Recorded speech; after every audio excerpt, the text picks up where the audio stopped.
नमस्कार, आप देख रहे हैं बीसीसी न्यूज। मैं हूं रमा धीमान। आइए बुलेटिन की शुरुआत करें, लेकिन उससे पहले हेडलाइंस।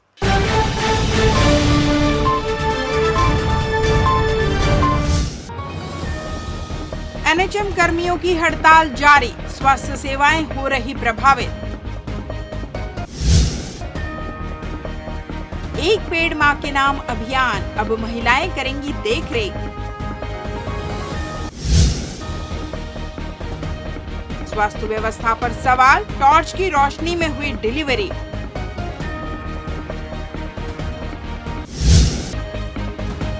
और छत्तीसगढ़ गठन रजत जयंती वर्ष, किए जा रहे विविध आयोजन। हेडलाइंस के बाद खबरें विस्तार से। राष्ट्रीय स्वास्थ्य मिशन एनएचएम के 16,000 से अधिक कर्मचारी अपनी 10 सूत्रीय मांगों को लेकर अनिश्चितकालीन हड़ताल पर हैं।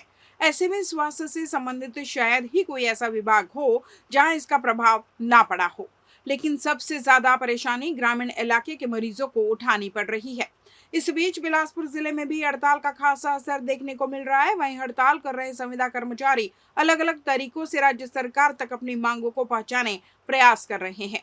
इसी कड़ी में गुरुवार को स्वास्थ्य कर्मचारियों के द्वारा सीएम विष्णुदेव साय को अपने खून से संविदा प्रथा को खत्म कर नियमितीकरण के लिए पत्र प्रेषित किया। साथ ही मातृशक्ति के द्वारा रंगोली और मेहंदी लगाकर अपनी मांग को शासन प्रशासन के सामने रखा।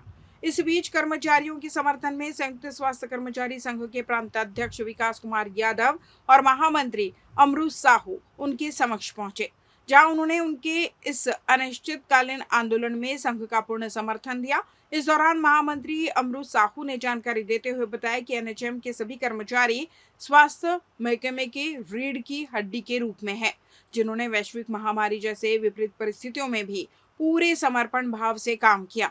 उन्होंने कहा कि उनकी सभी मांगे जायज है, जिसे राज्य सरकार को गंभीरता से लेते हुए सकारात्मक पहल करनी चाहिए। कर्मचारी साथियों द्वारा अनिश्चितकालीन आंदोलन किया जा रहा है। इन कर्मचारियों को लगातार काम करते हुए 20 वर्ष से अधिक हो गया। लोग आज की स्थिति में ऐसे हैं कि कहीं वैकेंसी आता है तो फॉर्म भरने के लायक नहीं, एज बार हो चुका है। ऐसे कर्मचारियों को नियमितीकरण किया जाना बहुत ही जरूरी है, क्योंकि शासन प्रशासन के जो भी टारगेट दिया जाता है, या कोरोना काल में भी वैश्विक महामारी से लड़ने में सारे लोगों का योगदान रहा है, और यही लोग बेसबोन है हॉस्पिटल का, किसी भी संस्थान का, और इनका नियमितीकरण किया जाना बहुत ही आवश्यक है और मांग बिल्कुल जायज है। मैं संयुक्त स्वास्थ्य कर्मचारी संघ का महामंत्री अपने संघ के तरफ से भी समर्थन देता हूं, और आवश्यकता पड़ी तो हम भी इनके समर्थन में आंदोलन करेंगे। ये आंदोलन 10-20 सालों से निरंतर चल रहा है। शासन नियमित रूप से सिर्फ कमेटी गठित करना, आश्वासन देना, इसी पे निर्भर रहा है। कोई सकारात्मक और ठोस आज तक इनके लिए कोई निर्णय नहीं लिया गया है, क्योंकि हमारा विभाग स्वास्थ्य विभाग के अति आवश्यक सेवा विभाग है, जहाँ पे इतने लंबे समय से सारी सेवा दे रहे हैं। इनकी जरूरत विभाग को ऑलरेडी पहले से है ही है, क्योंकि इसीलिए इनकी भर्तियाँ की गई है। डाटा का संधारण, छोटे छोटे ग्रामीण स्वास्थ्य संस्थाओं तक, स्कूल से लेके ग्रामीणों के आखिरी अंचल तक ये लोग सेवा देते हैं, जो कि इनका सेवा बहुत अति आवश्यक है। और इनको वही काम करते हैं जो विभाग में अन्य नियमित संवर्ग के कर्मचारी काम करते हैं। वेतन का देखा जाए तो इनको वेतन उनसे 3 गुना कम मिल रहा है, जो इनके जीवन यापन के लिए भी बहुत ही कहना चाहिए, अभी के समय महंगाई को बढ़ते हुए देखते हुए मैंने कहना चाहिए बहुत ही कम है। फिर जॉब का इनका सिक्योरिटी नहीं है, क्योंकि हर साल इनका रिन्यू किया जाता है। अधिकारी अपने अहम युगों पे कई बार चलाता है, कई बार इनको हटा दिया जाता है। कार्यस्थल पर इनका हमेशा शोषण होने की संभावना बनी रहती है। इन सब के कारण ये है कि आज ये कहना चाहिए, पिछले बार भी और आंदोलन किए, शासन प्रशासन समेत बहुत बार चर्चा परिचर्चा के दौर चला, लेकिन सकारात्मक नहीं होने के कारण आज ये लोग जो अनिश्चितकालीन के लिए आंदोलन उतरे हैं, इसलिए आज हमारा संघ इनको समर्थन और साथ देने का है।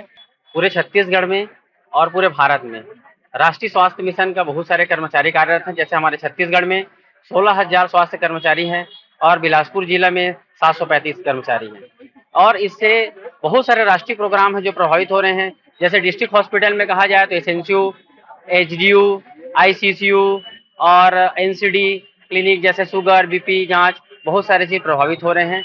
हमारे शासन से एक ही मांग है, नियमितीकरण। वैसे तो हमारा 10 सूत्री मांग है, यदि वो फिलहाल नियमितीकरण नहीं कर पा रहे हैं तो 10 सूत्री मांग में हमारा ग्रेड पे निर्धारण कर दे, 27% दे दे, अनुकंपा नियुक्ति दे दे। ऐसी हमारी जो मांगे हैं उनको पूरी करें। हम लोग हड़ताल करना नहीं चाहते, हड़ताल करना हमारा मजबूरी है, क्योंकि नियमितीकरण जरूरी है। अगर सरकार हमारी ये काम कर दे तो हम ये शायद सरकार बहुत ही संवेदनशील सरकार है, हम उनसे विनम्र निवेदन करते हैं कि हमारी मांग को जल्द पूरा करें, ताकि किसी भी परेशानी का सामना हमारे जितने भी जो नीचे स्तर के कर्मचारी जो शोषित हो रहे हैं वो शोषित ना हो, और हमारे मांग को पूरी करते हुए हमको हड़ताल से वापस जाने के लिए। छत्तीसगढ़ प्रदेश एनएचएम कर्मचारी संघ की 10 सूत्रीय मांगों को लेकर चल रही अनिश्चितकालीन हड़ताल लगातार तेज होती जा रही है। रायगढ़ में आज चौथे दिन एनएचएम कर्मचारियों ने जोरदार प्रदर्शन किया। रामलीला मैदान से रैली निकाली गई और सरकार के खिलाफ जमकर नारेबाजी की गई। जिले भर से पहुंचे सैकड़ों एनएचएम कर्मचारी हाथों में बैनर और पोस्टर लेकर प्रदर्शन में शामिल हुए। कर्मचारियों की प्रमुख मांगों में सेवा का नियमितीकरण, स्थायीकरण और सेवा के दौरान दिवंगत साथियों के परिजनों को अनुकंपा नियुक्ति देना शामिल है। हड़ताल के पहले दिन कर्मचारियों ने मानव श्रृंखला बनाकर और मौन धारण कर दिवंगत साथियों को श्रद्धांजलि दी। दूसरे दिन प्रधानमंत्री और मुख्यमंत्री के मुखौटे पहनकर हवन किया गया। तीसरे दिन पुतला दहन कर विरोध दर्ज कराया गया और अब चौथे दिन कर्मचारियों ने रैली निकालते हुए भाजपा कार्यालय तक पहुंचकर ज्ञापन सौंपा। प्रशासन ने रैली को रामलीला मैदान से हंडी चौक तक अनुमति दी थी। इसके बाद 5 सदस्यीय प्रतिनिधिमंडल भाजपा जिला कार्यालय पहुंचा और जिलाध्यक्ष के नाम ज्ञापन सौंपा। रैली हंडी चौक से होते हुए वापस रामलीला मैदान में आकर समाप्त हुई। एनएचएम कर्मचारियों का कहना है कि जब तक सरकार उनकी मांगों पर ठोस कदम नहीं उठाती तब तक यह आंदोलन जारी रहेगा।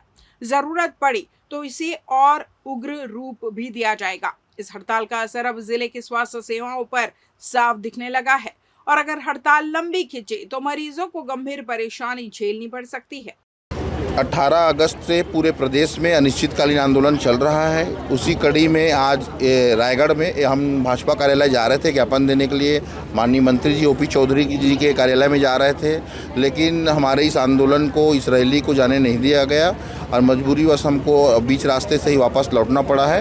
हम उनको ज्ञापन देकर हमारी जो 16,000 कर्मचारी हैं उनकी मांगों को पहुंचाना चाहते थे, लेकिन आज शासन प्रशासन के दबाव कारण हम लोगों को वहां तक जाने का मौका नहीं मिल पाया। बताया कि अनुमति नहीं ली गई थी। हाँ जी, जबकि हमने 8 तारीख को पहले भी सूचना दी थी, उसके बाद और भी लेटर दिया था, लेकिन और शांतिपूर्ण कोरोना योद्धा हैं, आप जानते हैं, स्वास्थ्य विभाग के कर्मचारी हैं, डॉक्टर, स्टाफ नर्स सभी मर्यादित हैं, लेकिन जो हुआ वो तो मुझे लगता है उचित नहीं था।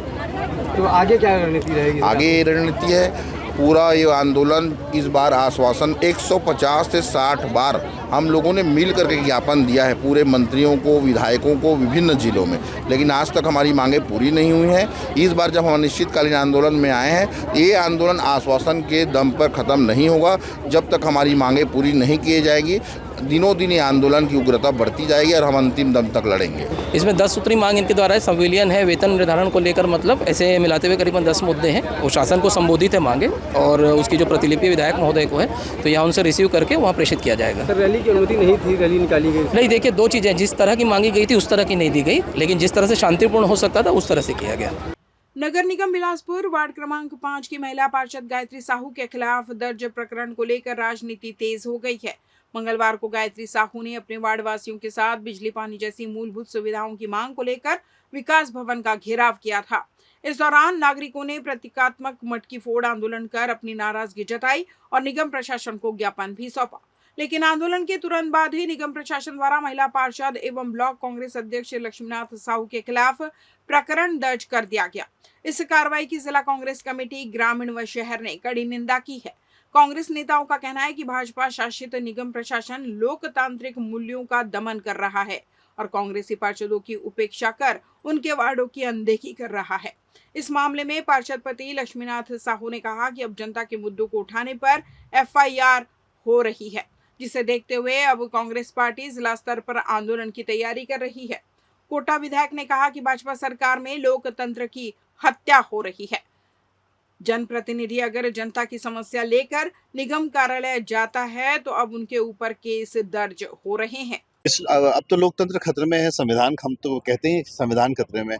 आखिर पार्षद जब घर उसके वार्डों में पानी नहीं मिलेगी, बिजली नहीं मिलेगी, तो कहाँ नगर निगम ही तो जाएगी, नगर निगम आयुक्त से ही तो डिमांड करेगी। और अगर उसने डिमांड किया और उसके ऊपर एफआईआर हुआ, तो आप सोच लीजिए कि क्या चल रहा है कि छोटे से लेकर बड़े तक विपक्षियों की आवाज को दबा दिया जाए। और विपक्ष किसकी आवाज उठाता है? विपक्ष जनता की आवाज उठाता है। जो जनता, चाहे वो किसान हो, चाहे मजदूर हो, चाहे अनुसूचित जाति जनजाति का हो, चाहे वो प्यासा आदमी हो, जो चाहे स्वास्थ्य सेवाएं हो, उनकी आवाज भी अगर आप उठाएंगे तो आपके ऊपर एफआईआर दर्ज हो जाएगी।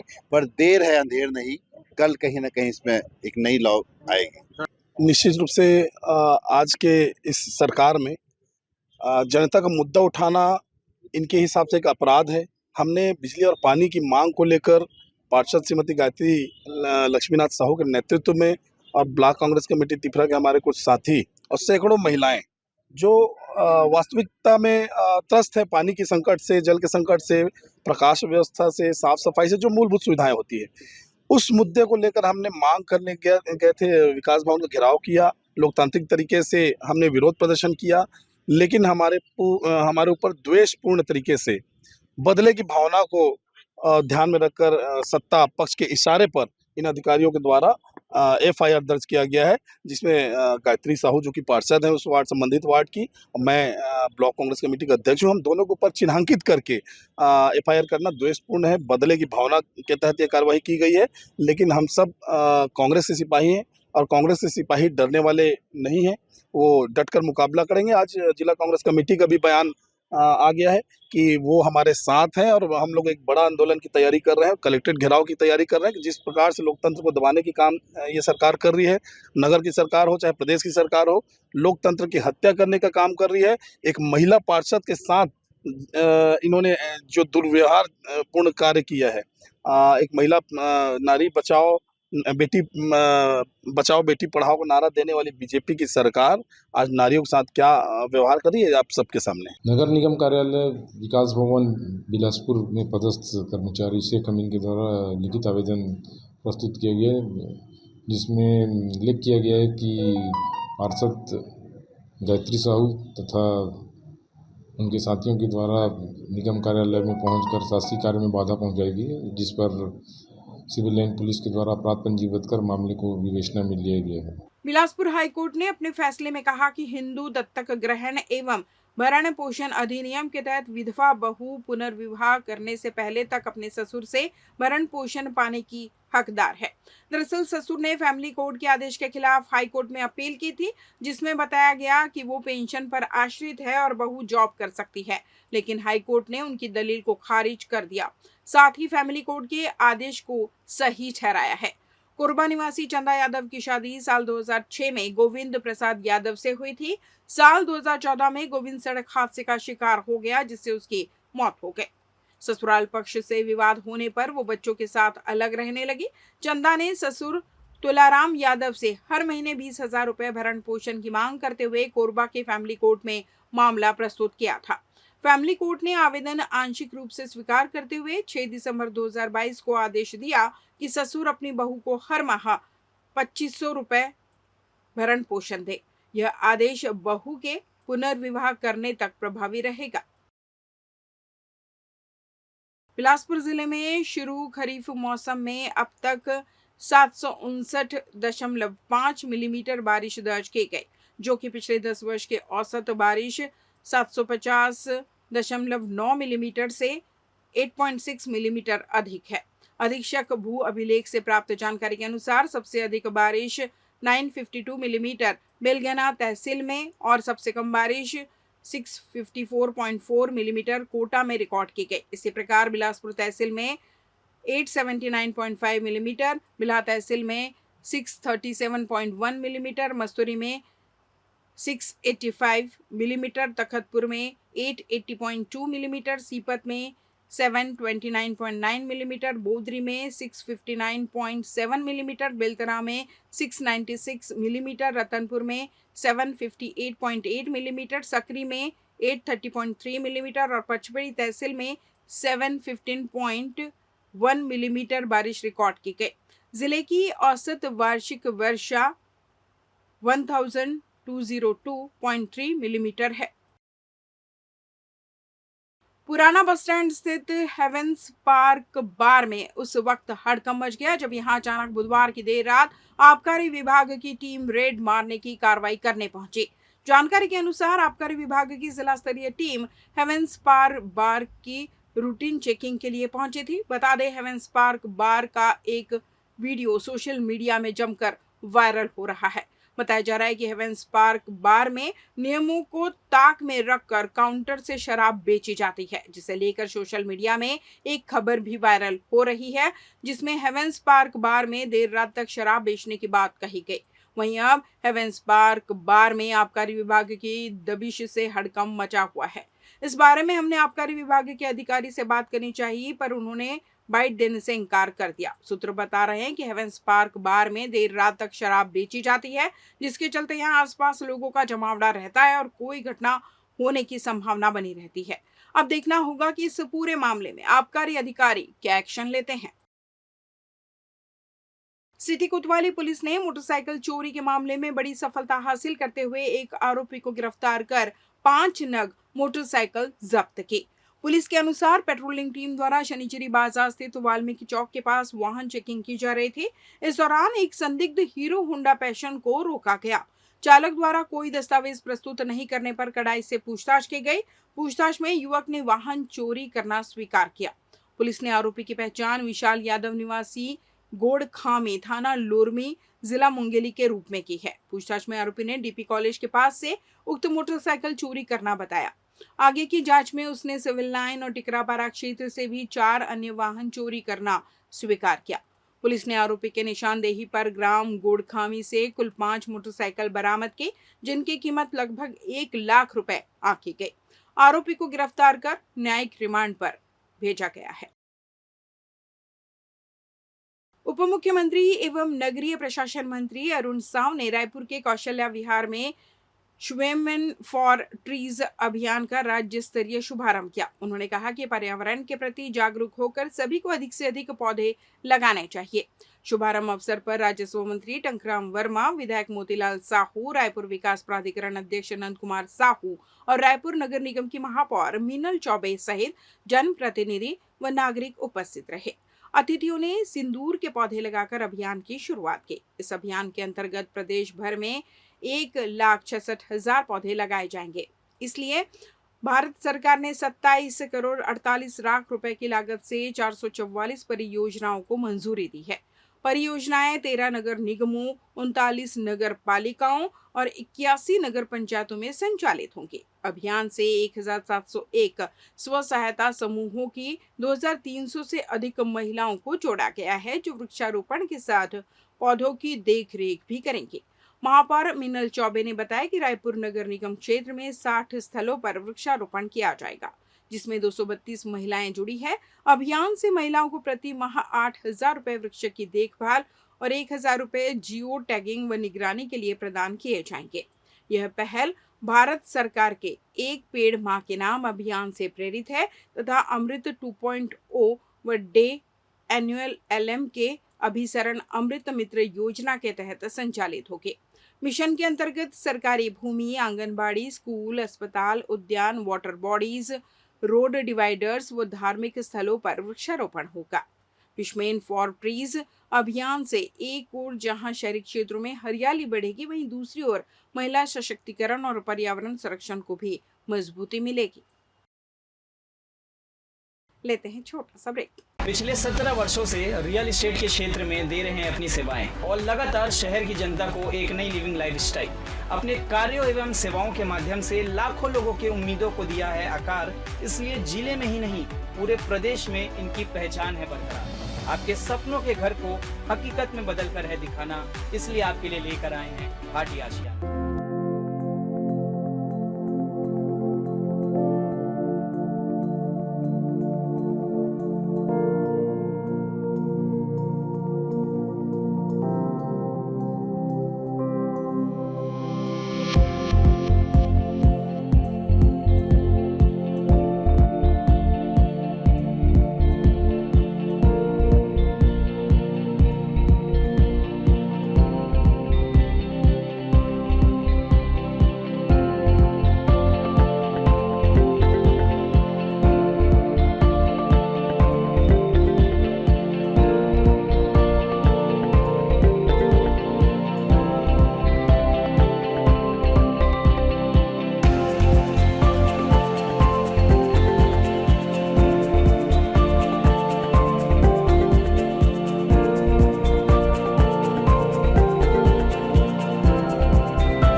बाद आपका स्वागत है। बढ़ते हैं अगली खबर की ओर।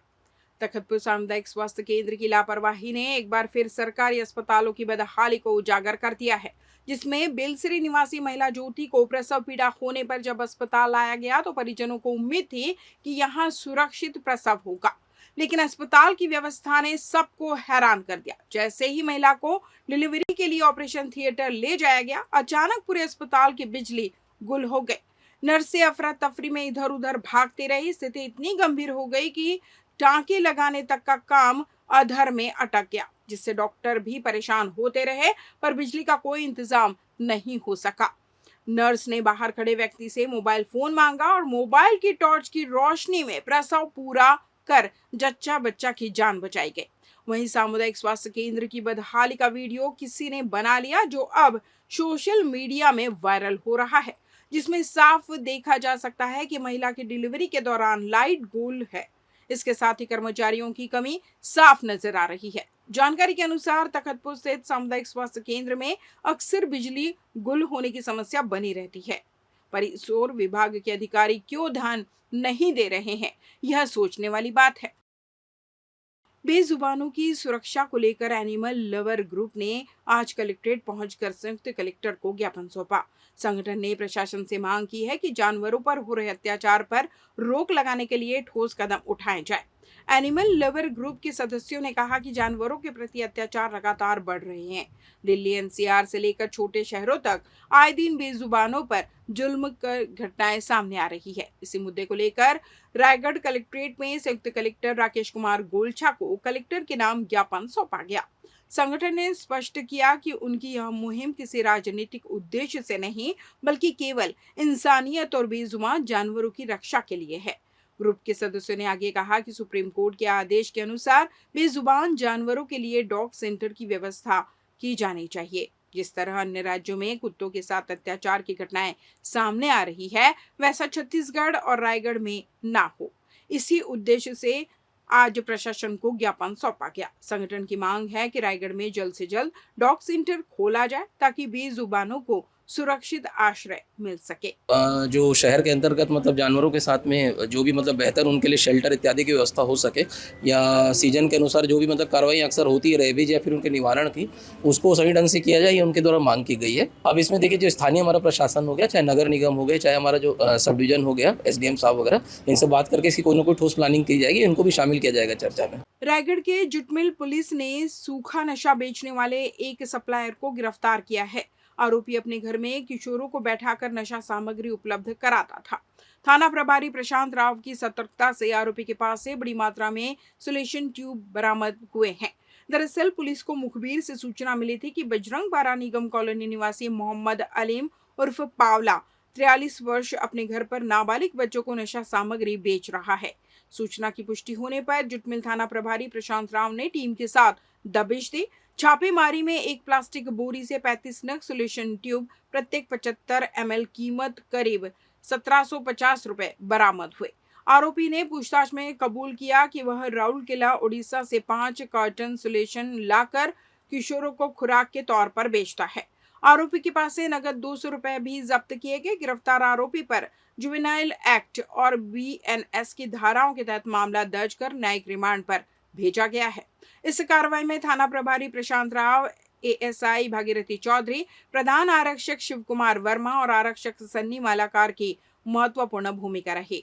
थाना प्रभारी प्रशांत राव की इस कार्रवाई ने साफ कर दिया कि रायगढ़ पुलिस किशोरों को नशे के दलदल में धकेलने वालों पर किसी भी तरह की नरमी नहीं बरतेगी। थाना प्रभारी जूट मिल ने बजरंगपारा जूट मिल क्षेत्र में पावला उर्फ मोहम्मद अलीम के निवास पे रेड कर 2 कार्टून सोल्यूशन, जो वैसे तो पंचर बनाने के लिए उपयोग में आता है, पर उसके 75 ग्राम की ट्यूब को मोहम्मद अलीम नशे के लिए लोगों को बिक्री करता था। इस सूचना पर रेड कर 2 कार्टून बरामद कर जब्त किया गया है। उसने जांच के दौरान बताया है कि वो राउरकेला से इन सोल्यूशन ट्यूबों को खरीद के लाकर यहाँ बिक्री करता था। उसकी दी गई सूचना के आधार पर आगे कार्रवाई की जा रही है और नशे के विरुद्ध ये अभियान सतत जारी है और निकट भविष्य में भी बड़ी सफलताएं मिलने की उम्मीद। कोतवाली पुलिस ने उड़ीसा से गांजा लाकर बेचने वाले गिरोह के 2 सदस्यों को गिरफ्तार कर जेल भेज दिया है। थाना प्रभारी सुखनंदन पटेल की टीम ने दबिश देकर आरोपियों से 5 किलो से ज्यादा गांजा और मोबाइल जब्त किया है। जानकारी के मुताबिक पुलिस को मुखबिर से सूचना मिली थी कि उड़ीसा का निवासी पिंटू बेहरा रायगढ़ के बापू नगर में गांजा बेच रहा है। सूचना पर पुलिस टीम ने दबिश देकर पिंटू बेहरा को गिरफ्तार किया और उसके पास से 3 किलो से ज्यादा गांजा बरामद किया। पूछताछ में आरोपी ने बताया कि वह जोगी डीपी निवासी रागिनी शर्मा उर्फ करेला के साथ मिलकर गांजा की सप्लाई करता है। पुलिस ने तुरंत महिला आरोपी को भी पकड़ लिया और उसके पास से करीब 2 किलो गांजा मिला।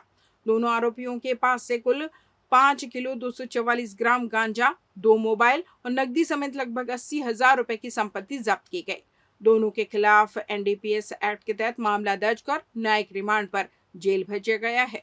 लगातार मादक पदार्थ के अवैध गतिविधि या जो बिक्री करते हैं उनके ऊपर कार्रवाई करने के लिए मुखबिर तैनात किया गया था, जिस पर कल अपने को मुखबिर से सूचना प्राप्त हुआ कि एक झारसुगुड़ा ब्रिजराज नगर का व्यक्ति है जो यहाँ बापू नगर में कुंदन कलेत के मकान में गांजा रखकर जो है अवैध रूप से बिक्री करता है। मुखबिर सूचना पर से एक टीम सहायक उप निरीक्षक गौतम ठाकुर के नेतृत्व में भेजा गया था। मुखबिर सूचना सही प्राप्त होने पर उक्त आरोपी के पास से 3.3 किलो गांजा बरामद हुआ था। उसके द्वारा पूछताछ करने पर उसके द्वारा बताया गया कि वो जोगी डीपा की रागिनी शर्मा उर्फ करेला है, उसको भी ये गांजा ला करके देता है, जिसके पास से दो पैकेट में 1 किलो 900 ग्राम गांजा जो बरामद हुए हैं। इस प्रकार से कुल 5 किलो से अधिक गांजा अवैध गांजा इन लोगों से जब्ती किया गया है। साथ ही दोनों से एक मोबाइल जब्ती किया गया है, जिसमें अवैध गांजा खरीदी बिक्री के संबंध में उनसे बात होना उसमें काम मिला हुआ है। इन दोनों के विरुद्ध थाना कोतवाली में एनडीपीएस के तहत अपराध पंजीबद्ध कर इनको रिमांड में भेजा जा रहा है। ये लोग खपाते कहाँ थे गांजा को रायगढ़ लाने के बाद? ये छूटपूट रूप से बस से ये गांजा लाता था और जैसे जो आपको बताया कि रागिनी शर्मा है जो जोगी डीपा की रहने वाली है, उसको 2 किलो दिया था।